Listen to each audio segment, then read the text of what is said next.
Di sini terdapat satu set komponen cycle holder atau pemegang sabit.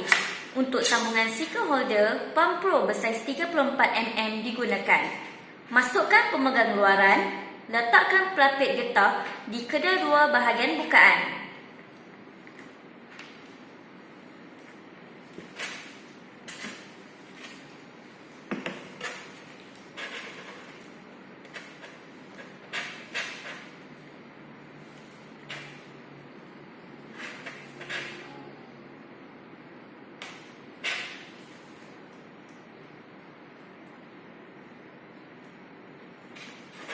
Masukkan 3 klem yang dikaskan untuk pemegang luaran.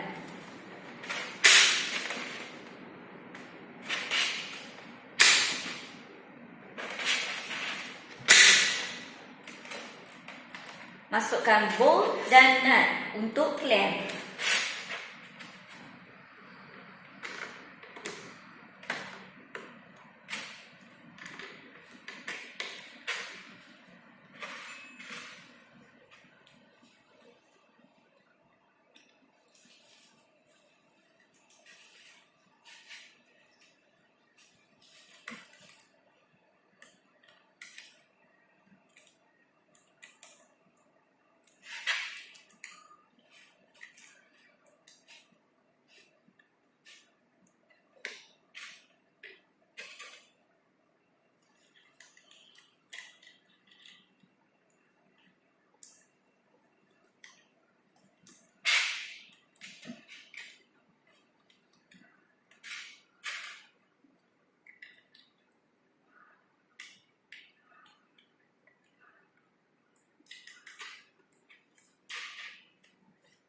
Kemudian, pasang pemegang dalaman sabit.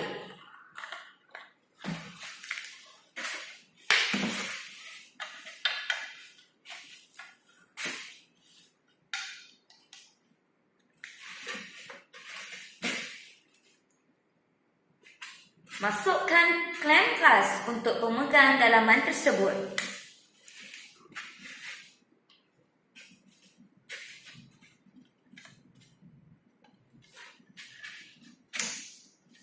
Ambil skru dan ketatkan.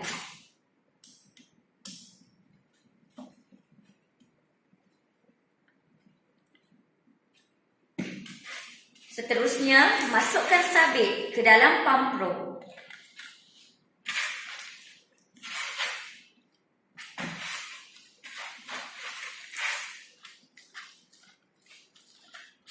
Dan akhir sekali, ketatkan bolt dan nut.